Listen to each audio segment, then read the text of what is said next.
ঘৰৰ পৰা প্ৰায় 300 কিলোমিটাৰ দূৰৈ আলৱাৰত আহি এয়া বিহাৰীয়ে এণ্ট্ৰেন্স এক্সাম দিছে। চাকৰি কৰিব বোলেহি। এয়া চাকৰি বিচাৰি অহা মানুহৰ অৱস্থা। এডমিট কাৰ্ডখন হাততে লৈ ৰীল বনাই আছে। ফালিলে আজি পৰীক্ষাহি। এক্সাম চেণ্টাৰৰ পৰা ওলায়ে পৰঠা এখন খাই আহি পালোহি আলৱাৰ চহৰৰ মাজমজিয়াতে থকা এটি জনপ্ৰিয় পৰ্যটনস্থল মুচি মহাৰাণীৰ ছাত্ৰী।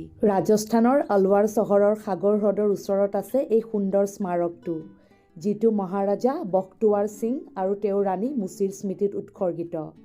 ই ৰাজপুত আৰু মোগল স্থাপত্যৰ এক উৎকৃষ্ট উদাহৰণ। এটি শান্ত আৰু মনোৰম স্থান।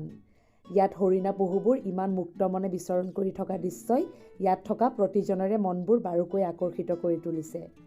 ফটো আৰু ভিডিঅ'বোৰো যে ইমান ধুনীয়া হৈছে, নহ'বনো কিয়। চাৰিওফালে ওখ ওখ পাহাৰ আৰু মাজতে এনেকুৱা এটা পুখুৰী। আগৰ যুগৰ মানুহৰ শিল্পকৌশল মানিব লাগিব, নহয়নে? ৰাজস্থানৰ প্ৰায়বোৰ স্থাপত্যই এক সুন্দৰ কাৰুকাৰ্যৰ উদাহৰণ দিয়ে। ইমান কথা জানো মই, কেতিয়াবা নিজকে জ্ঞানৰ অৱতাৰ যেন অনুভৱ হয়।